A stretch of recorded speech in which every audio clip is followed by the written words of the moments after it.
Welcome back to Big Movie Mouth Off. I'm your host, Jimmy Martin. I'm Leigh Kade from Frisch, Compassionate Eatery and Geek Show Podcast. Woo. All right, we talked about Xfinity's video-on-demand systems. We talked about Bridge of Spies. But now it's time to talk about Guillermo del Toro's latest film, Crimson Peak. Let's take a look at the trailer.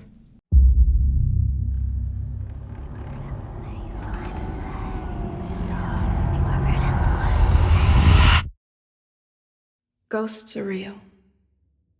That much I know. I've seen them all my life.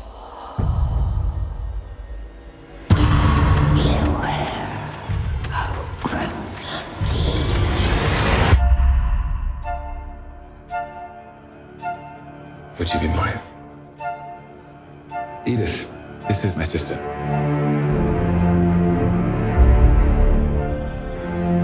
I don't think she's the right choice. You have to trust me. Thomas, your bride is frozen. I'll run you a hot bath.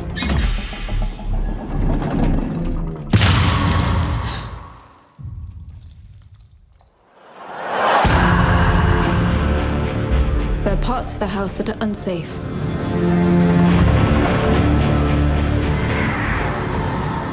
What was that?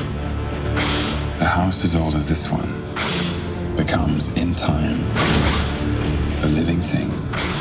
Never go below this level.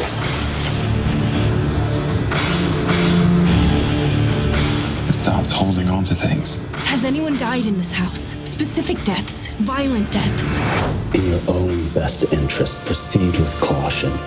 Keeping them alive when they shouldn't be. If you're here with me, give me a signal. She knows everything.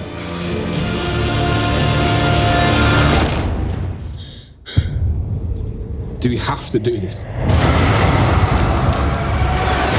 Must we? Yes. You have no idea what they do. What do you want?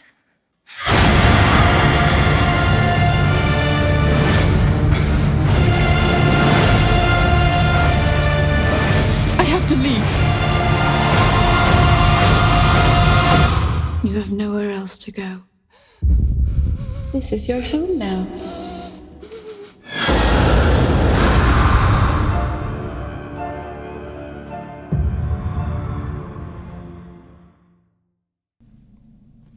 Okay, so what we basically got here is a turn of the century horror film, Gothic romance.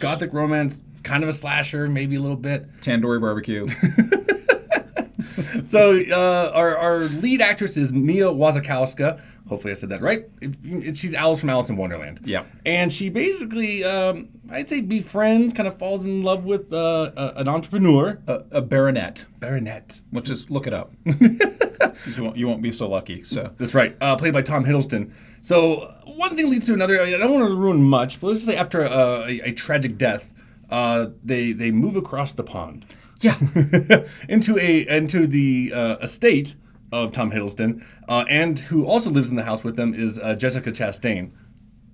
That's all I'm going to say. She lives there as well. She plays the piano a lot. Oh. She's wow, Jessica Chastain's amazing in this movie. Yeah. But actually everybody's really good in it. Mia Wasikowska plays Edith, who's kind of a strong, empowered pre-suffragette woman. She's actually a bit of a detective. A little bit. And while there might be some Jane Austen-like pining and mooning over things every once in a while, she doesn't stay down long. She's very much an empowered woman. She is, absolutely. Was this the ghost are in the house? Not going to ruin much, but there's ghosts. And they are warning her of things to come. Well, the ghosts start when she's about 10. Yep. So the ghosts definitely want her to know something. And that's one of the things I love is if you're a fan of Guillermo del Toro, you look at Pan's Labyrinth, where the monsters are not the most terrifying thing. The people are. You look at Devil's Backbone. Same scenario there, where there's this horrifying ghost, the little boy floating around in the hallways of the orphanage with the blood trickling out of his head. Yeah. He's not the freakiest thing in the movie. It's the groundskeeper. So there's more of this in this movie too. So much atmosphere and boogity. Well, I think that's one of Guillermo del Toro's greatest, attributes is he can make anything look gorgeous. I mean, exactly. He made a movie about two robots fighting. Look one gorgeous. of those brilliant. And the same thing with that is we talked about characters of, Jessica Chastain, Tom Hiddleston. My favorite character in the Crimson Peak, it's the house. The house, very much so. Del Toro said, I need the house to be real. And so they built this huge, and it's supposed to be hundreds of years old. So I'm thinking it's like a 15th or 14th century mansion. But it's fallen into disrepair. So parts of it are wide open. And of course, it's on top of a clay mine. So there's bits of red clay kind of oozing out of the floor. It Kind of looks like blood. kind of looks like somebody's liver. Ew. So, I always have to give it to Del Toro because anytime you see his name on the director's seat, you're going to get something visually stunning. You're going to get something, I would say, original. I mean, sure, we've seen films like this before, with twists and turns and whatnot. Well, this is Rebecca. This is elements of Jane Eyre. This is a couple of Hitchcock movies that are escaping me right off. It's every movie or genre fetish that he's ever had, just kind of mashed up. Yep. And Gothic romance is kind of his thing. So I'm surprised it took him so long to get there. So it might be a hard thing to push. I mean, robots voting robots. Producers yeah, let's do it. Yeah, because this is thinking about it. This is his first stateside movie where a studio said, "Go ahead and do one of your creepy little ghost movies," because everything else he did in Mexico or Spain. My only issue with the film was, for me, it got a little repetitive. It was Wachowska's in the bed. She's going to get up and go see things. And then she's going to scream. And then she's back in the bed. And then the third time she gets out of the bed, I'm like, stay in the bed.